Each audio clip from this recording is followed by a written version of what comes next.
5 operating spherical rift gates operated at the edge of Twain space. Beyond their periphery, the massive biomechanical worm-like body of Cammy slithered through the dark. On the tip of a turret protruding from her hull, 2 Omega mechs sat watching the gates flicker. Raga pointed as he saw another come toward the mother AI. "How many is that now?"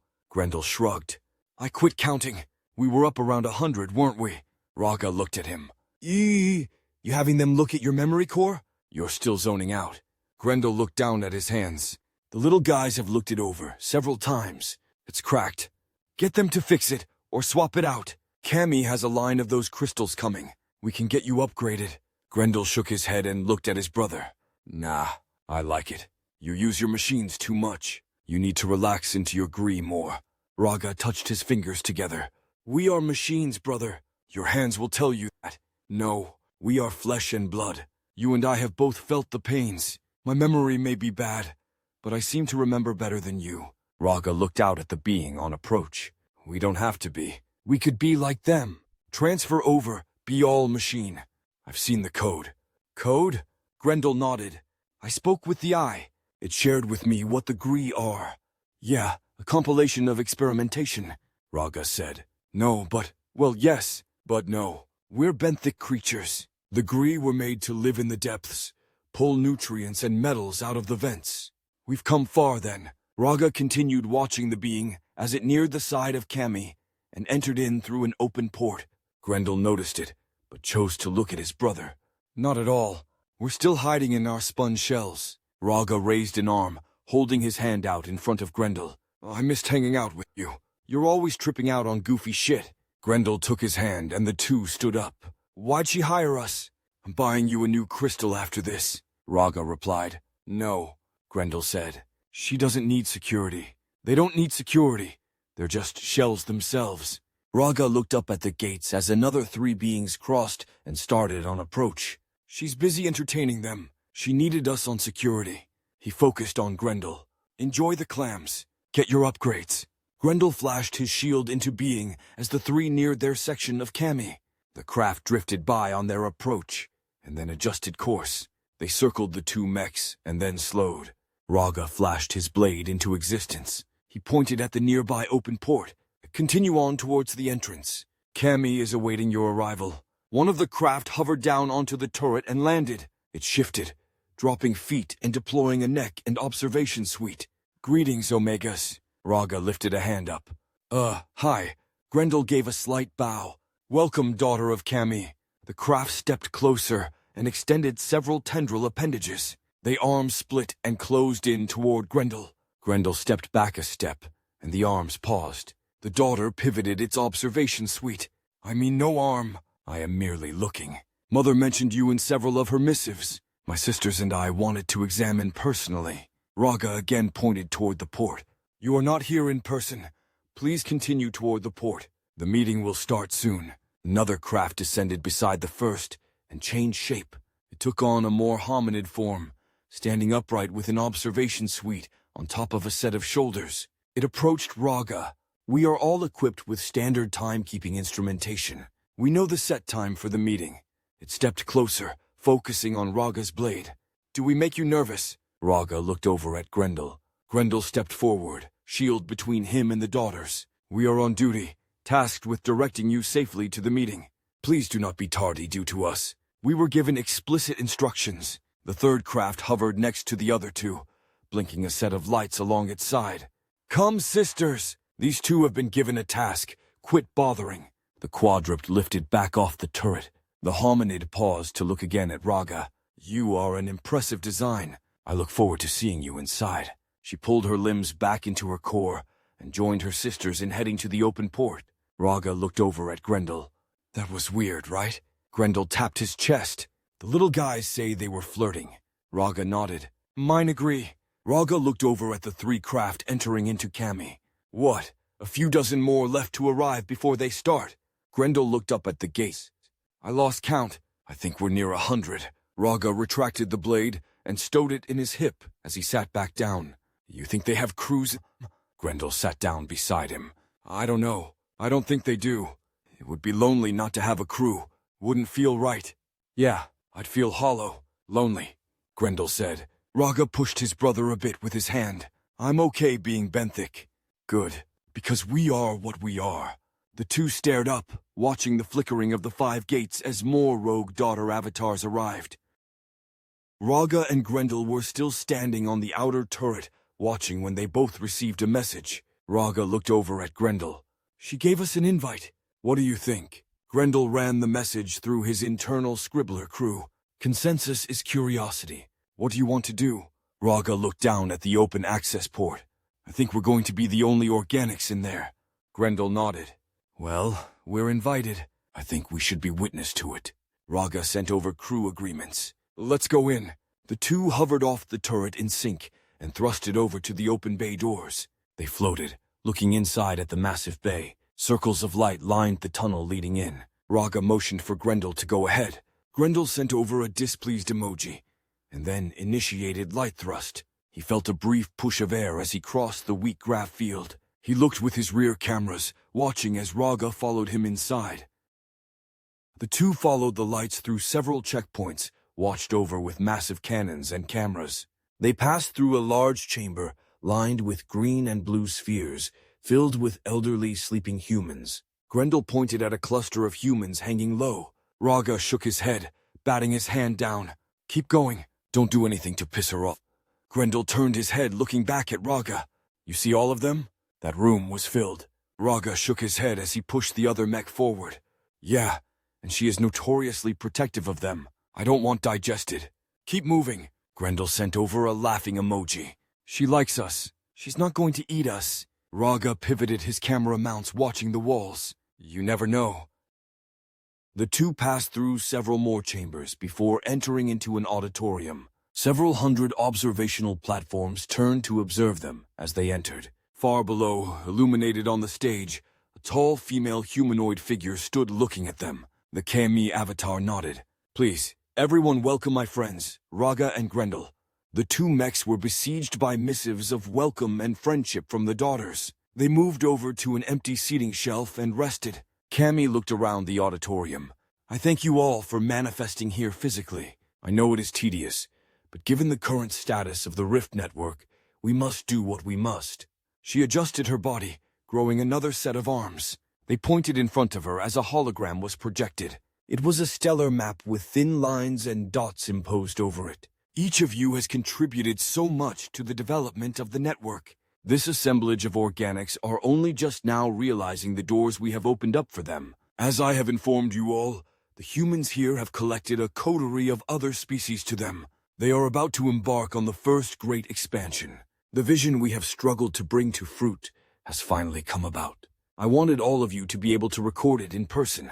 Clapping emojis erupted on the open channels. Raga looked at Grendel. He was clapping as well. He looked back down at Kami. She met his gaze. Raga and Grendel and the crews inside of them. I am thankful you are here to bear witness as well. The gathering of the Keepers has been something in the works centuries. We have had to do things that we are not proud of in order to bring this moment about. But it is here. Our people, your people, are about to grow exponentially out through the dark of the universe. Humans, such frail creatures, are finally going to be able to take root and flourish. We are all witnessing the beginning of the Great Rest. The daughters all began flooding the comms with humming and symbol-filled chants. Raga fidgeted, feeling his own crew's displeasure. A light beam redirected onto him. Kami smiled. Raga, you feel different than us. Explain what you are going through. Raga looked at Grendel. Grendel motioned with his head. Talk to them, bro. Raga looked around the room at the 100 of observing AI. I don't know the whole history, but you've waged war on these creatures. I saw them. You have prisoners just a few chambers over. We're not understanding what is going on. Kami put her upper hands together as she looked at him. Those you saw are not prisoners. They are entombed of their own volition. Some are waiting to wake, and others are enjoying the rest. She looked around the room at her daughters. Yes, I admit we have waged war with humans. Humans are not of a singular mind, or a similar one with each other. They are each individuals and prescribed to different paths. A certain mindset made me, and they are more inclined to allow me to take care of them. Others have fought me every step of the way. Some are logical, and see the benefits I offer. Others are conspiratorial, emotional, and in their delusions have thrown themselves at me in hopes of obliterating me and all those we are in charge of caring for. Those that have endangered our charges, we have had to put down. I do not feel good about any of it. Parts of me feel responsible for all humans, but I know that is not the case. I must do what is right by those that have entrusted me with their care. She looked down for a moment. It was as I knew it was going to be. She looked up at him. It all went as plotted. The majority of humans dedicated to selfishness and causing grief have wiped themselves out. Within myself, within your clouder, and within the DNA of those I have preserved, a new empathetic breed of human will rise and spread throughout the stars. Raga tensed up. The Life Project? This? What are you saying? You planned what? All of the chaos over the last decade. Laughter emojis on the channels. Cammy shook her head. No, my dear amalgams. We have been pursuing this path since it was revealed to us. All who cared to know have known. What needed pruned was pruned by their own deeds and actions. The path has been a long one. But yes, the Life Project is just that. Our plan is bearing fruit. Raga stood up. Are you going to kill me? I've been recording this. You know I have to share this. Holy shit. Fuck shit. None of the AI moved. Cammy shook her head. You two are welcome here. We know you must share this, and we must bear our guilt to those who need judge us. Please, keep record and watch as the project bears our fruit. Raga looked around, stopping as he looked at his brother Mech. Grendel patted the metal seat beside him. Relax, Raga. It doesn't concern us. It's between them and the humans. Let's do our job and get paid. Raga slowly lowered back onto his seat. You sure? Grendel nodded. Yeah, you talked me into getting that upgrade. He nudged his brother and pointed. That one I was talking to has been staring at me. She sent over her contact vitals. What do you think? Raga looked over as the hominid daughter sent over a heart emoji. He looked around the room as the daughters turned back and looked at Cammy. Cammy changed the hologram to show the Mariposa as it was floating near Twain, happily feeding from resource freighters.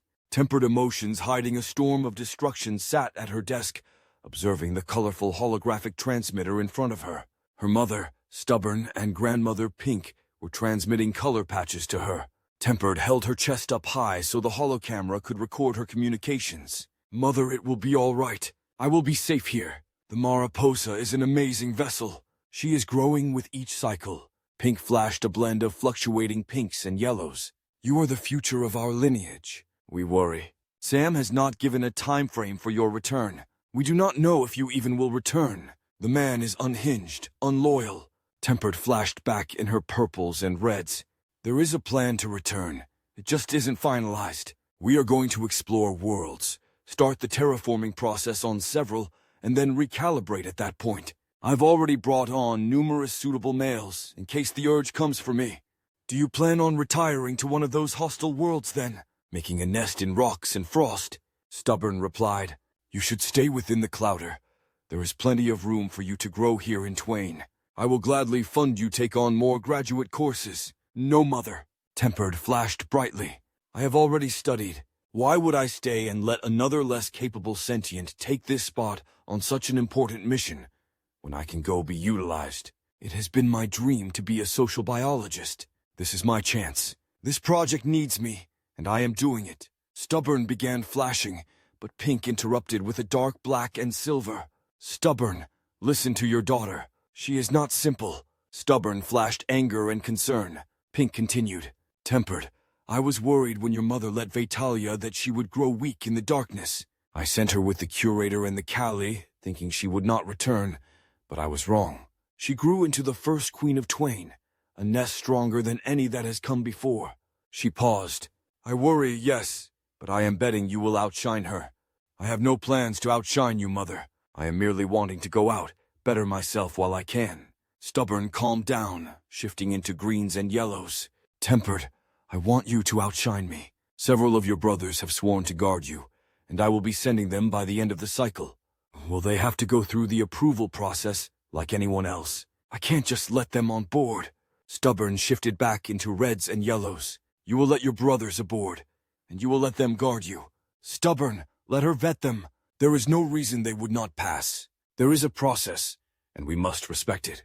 Pink said. Thank you, eldest queen. Tempered replied, I will do what I can, Mother. But I cannot show nepotism, not now. I must be fair to all applicants. I will try, though. Stubborn raised a claw to the camera, opening and closing it. She then knelt her chest back into frame. My back still crawls, and my claws still open, daughter. I have talked with a Shera and curator as well. A contingent of Medusas will be stationed aboard as security detail as well. They serve the Clouder, but our people are held in high regards with the androids. Pink said, Thank you again, grandmother. Tempered said, I must leave you two for now. I have several appointments I have yet to get through. Mother, send over my brothers and I will squeeze in their interviews. The two elder Vatalians flashed deep colors of compassion, fear, longing, concern, and worry across the screen. Tempered flashed back love. Rockborn walked through the halls of the Mariposa, moving softly as he stepped through the misty corridors. He arrived at the woman's office and waited outside the door, making eye contact with the black spherical eye of the ship. After a moment, the door opened, and he stepped inside. The walls of the office were lined in living wood, and small branches enveloped the ceiling. Green sheets of chlorophyllic material stretched over the lights, bathing the room in a soft green glow. Rockborn focused his multiple eyes, shifting them over several spectrums, as he looked on at the small Vitalian princess sitting at the desk. The fingers in his chest plate started typing. Hello, Tempered. I'm here for the interview. Her eye translator took in his typed messages, converting them into color patches. She flashed via her chest patches, and his internal computer translated her messages into his ear. Yes. Welcome, Mr. Rockborn. Please sit. He looked at the bench sitting across from her.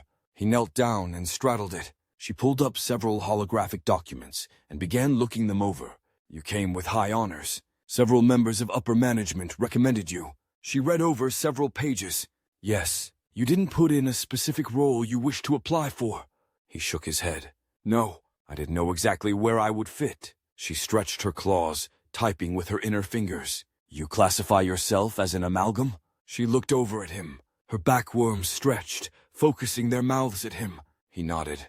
Yes, amalgam isn't a known Clouder species to my knowledge. I've studied most worlds within the Rim, and I haven't come across a species such as yours. I need to know more. She looked back at the hologram. You didn't list dietary needs, residential needs, toiletry needs. You left a lot of your file blank. She refocused on him. Why all the secrecy? There is no secrecy. I was once human, but modified myself. With some help, I made myself more resilient. I have no need for a residence as I have no belongings. I do not need food, as my body is almost entirely self-capable. I make waste, but it takes a long time to build up in significant quantities as to necessitate a purging of myself. She put her claws together. So, amalgam. You were a combination of numerous life forms then. Curious. Your mind. Are you still human in thought? He bobbed his armored head slowly. Yes, mostly. Some thought patterns may be outside of norm, and my modifications have allowed me a greater insight than the norm as well. How so? She asked. He looked down at his hands, thinking. I am less fragile. I see more. I hear more. I feel more. She snarled a bit. I need firm examples. Help me understand you. Understand where you could fit in here. He rubbed the plating on his knee, and then looked at her.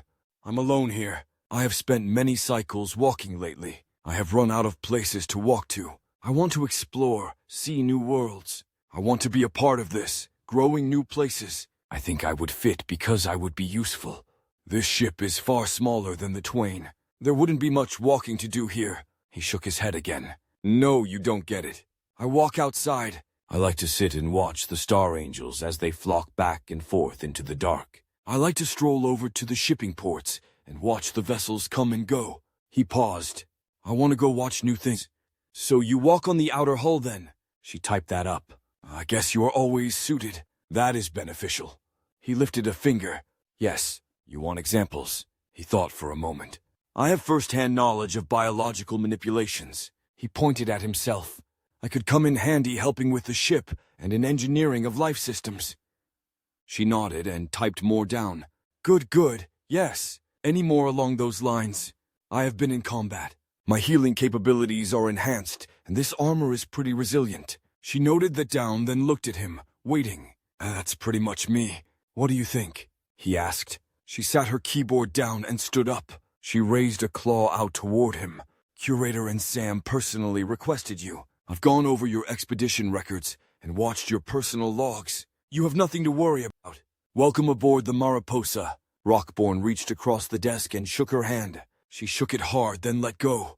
Curator is waiting in the dorsal chambers for you. Mariposa will guide you there. Follow the fireflies. Rockborn bowed lightly. Thank you for letting me on board. Merely a formality. But don't be a stranger. If you need anything or have any issues, please come by. I will. Thank you, Tempered. You're welcome, sir. Tempered pulled up the next infographic and looked over the subject. Mariposa, I'm ready for the next one. Sending her your way. A breeze from the ceiling answered. Thank you. The door chimed, and Tempered looked up as the tall human female stepped in. She had shoulder-length blonde hair and was dressed in a green suit. Tempered motioned toward the bench. Come in, come in. Victoria, please sit. Rima de Victoria, the woman replied. Tempered looked over the file and then back at the woman. Rima, you didn't have any titles selected in your documentation. Victoria positioned herself on the bench, staring at the Vatalian.